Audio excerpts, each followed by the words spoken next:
तलाक।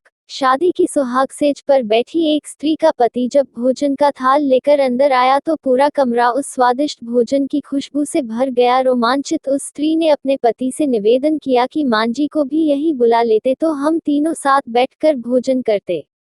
पति ने कहा, छोड़ो उन्हें, वो खाकर सो गई होंगी, आओ हम साथ में भोजन करते हैं प्यार से। उस स्त्री ने पुनः अपने पति से कहा कि नहीं, मैंने उन्हें खाते हुए नहीं देखा है। तो पति ने जवाब दिया कि क्यों, तुम जिद कर रही हो, शादी के कार्यों से थक गई होंगी इसलिए सो गई होंगी, नींद टूटेगी तो खुद भोजन कर लेंगी।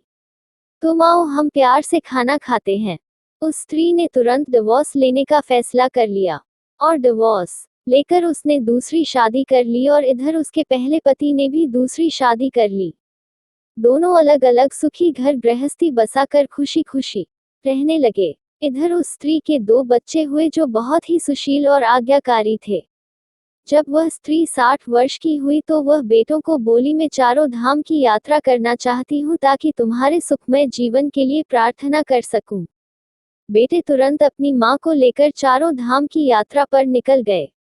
एक जगह तीनों माँ बेटे भोजन के लिए रुके और बेटे भोजन परोसकर माँ से खाने की विनती करने लगे। उसी समय उस स्त्री की नजर सामने एक फटेहाल, भूखे और गंदे से एक वृद्ध पुरुष पर पड़ी जो इस स्त्री के भोजन और बेटों की तरफ बहुत ही कातर नजर से देख रहा था। उस स्त्री को उस पर दया आ गई और बेटों को बोली, जाओ पहले उस वृद्ध को नहलाओ और उसे वस्त्र दो, फिर हम सब मिलकर भोजन करेंगे। बेटे जब उस वृद्ध को नहलाकर कपड़े पहनाकर उसे उस स्त्री के सामने लाए तो वह स्त्री आश्चर्यचकित रह गई। वह वृद्ध वही था जिससे उसने शादी की सुहागरात को ही डिवोर्स ले लिया था। उसने उससे पूछा कि क्या हो गया जो तुम्हारी हालत इतनी दयनीय हो गई, तो उस वृद्ध ने नजर झुका के कहा कि सब कुछ होते ही मेरे बच्चे मुझे भोजन नहीं देते थे, मेरा तिरस्कार करते थे, मुझे घर से बाहर निकाल दिया।